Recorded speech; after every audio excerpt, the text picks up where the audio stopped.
Il-Kunsill Eżekuttiv tal-Partit Nazzjonalista ltaqa' fuq talba tal-Membru Parlamentari Nazzjonalista Franco De Bono, illi fit-tmiem il-laqa ma tkellem xejn dwar l-eżitu tad-diskussjoni.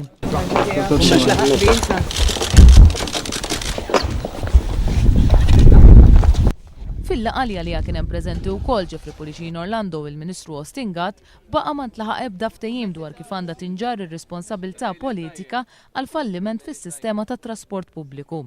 Il-mozzjoni mresqa mill-Oppożizzjoni li dwarha saret id-diskussjoni fil-Grupp Parlamentari tal-Partit Nazzjonalista qed titlob għar-riżenja tal-Ministru Ostingat. Franco De Bono iddikjara li jaqbel ma' din it-talba. Iżda Lorenz Gonzi baqa' siket meta mistoqsi dwar kif ser tinġar ir-responsabilità politika.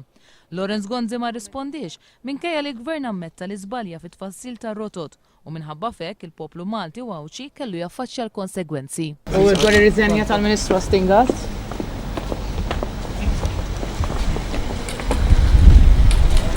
Il-Kummissjoni Ewropea kienet iddeċidiet li tissospendi l-fondi ta' pajjiżna l-programmi edukattivi minħabba immaniġjar ħażin ta' fondi.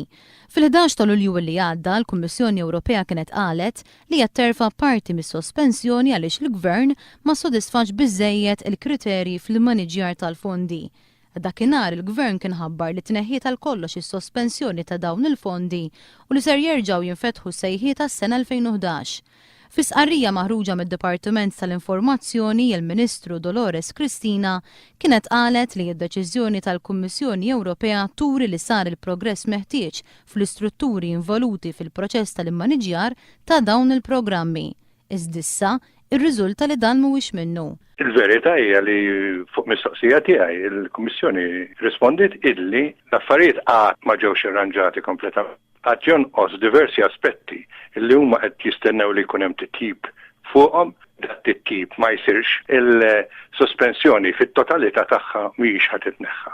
Il-Kummissarju Ewropew Vasillu qalet li s-sospensjoni ssuktat għaliex ma sarx titjib biżżejjed mill-Gvern f'diversi oqsma, fosthom fit-trattament tar-rapporti finali minn benefiċjarji, fil-kwalità tal-kontrolli fuq il-benefiċjarji, l-irkupru ta' fondi mill-benefiċjarji, il-management tat-teżor u d-dokumentazzjoni tal-proċeduri u t-taħriġ tal-impjegati mill-Aġenzija Nazzjonali. Il-Kummissjoni pprovdiet linji gwida lill-Gvern Malti u bħalissa qed teżamina t-tweġiba tal-Gvern biex tiddeċiedi u ser tneħħi is-sospensjoni.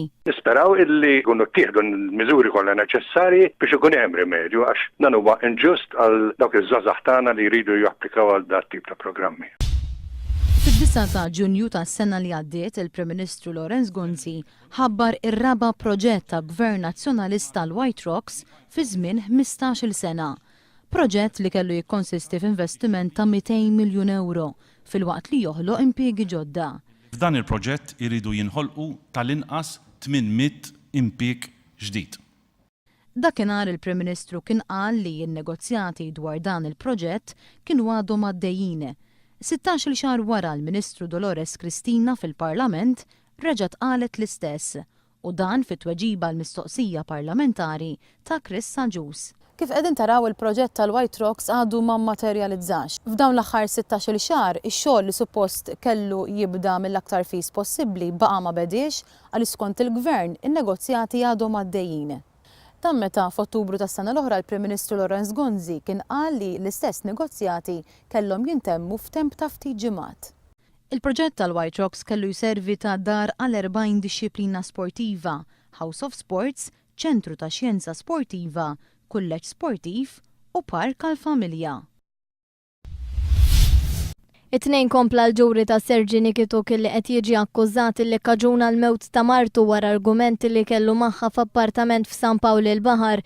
Il-mara kienet mietet fl-indana tal-istess blokk wara li waqgħet diversi solari.